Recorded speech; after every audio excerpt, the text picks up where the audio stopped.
কতদিন মানুষের মাংস খায়নি, চল তোকে আজ পুড়িয়ে খাবো। তক্তি তক্তি খেলনা গেল কোথায় সব? বাবা বাবা বাবা, কি হয়েছে খেলনা? তোর ছোট মা কোথায়? ছোট মা। তার মানে তো ও নিজেই জঙ্গলের পথ হারিয়ে ফেলেছে। চল চল আগুন জ্বালিয়ে আজ আমি মানুষের মাংস পুড়িয়ে খাবো। ছোট মা, এসো না এসো না। খেলনা তুই লুকিয়ে পড়, ওই দেখ রাক্ষস। চলছে না কেন?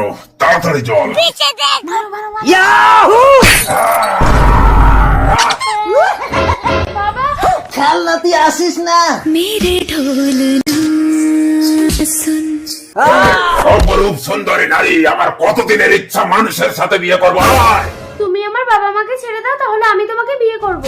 বাবা মাকে না ছাড়লে কন্যাদান করবে কে আমাকে? এক নারীর অভিশাপে আমি দানব হয়েছি। কোন নারী যদি আমাকে বিবাহ করে তবেই আমি মানুষ হতে পারবো। এসো দানব, আমার কন্যাকে দান করে আমি তোমাকে দানব থেকে মানুষ করব।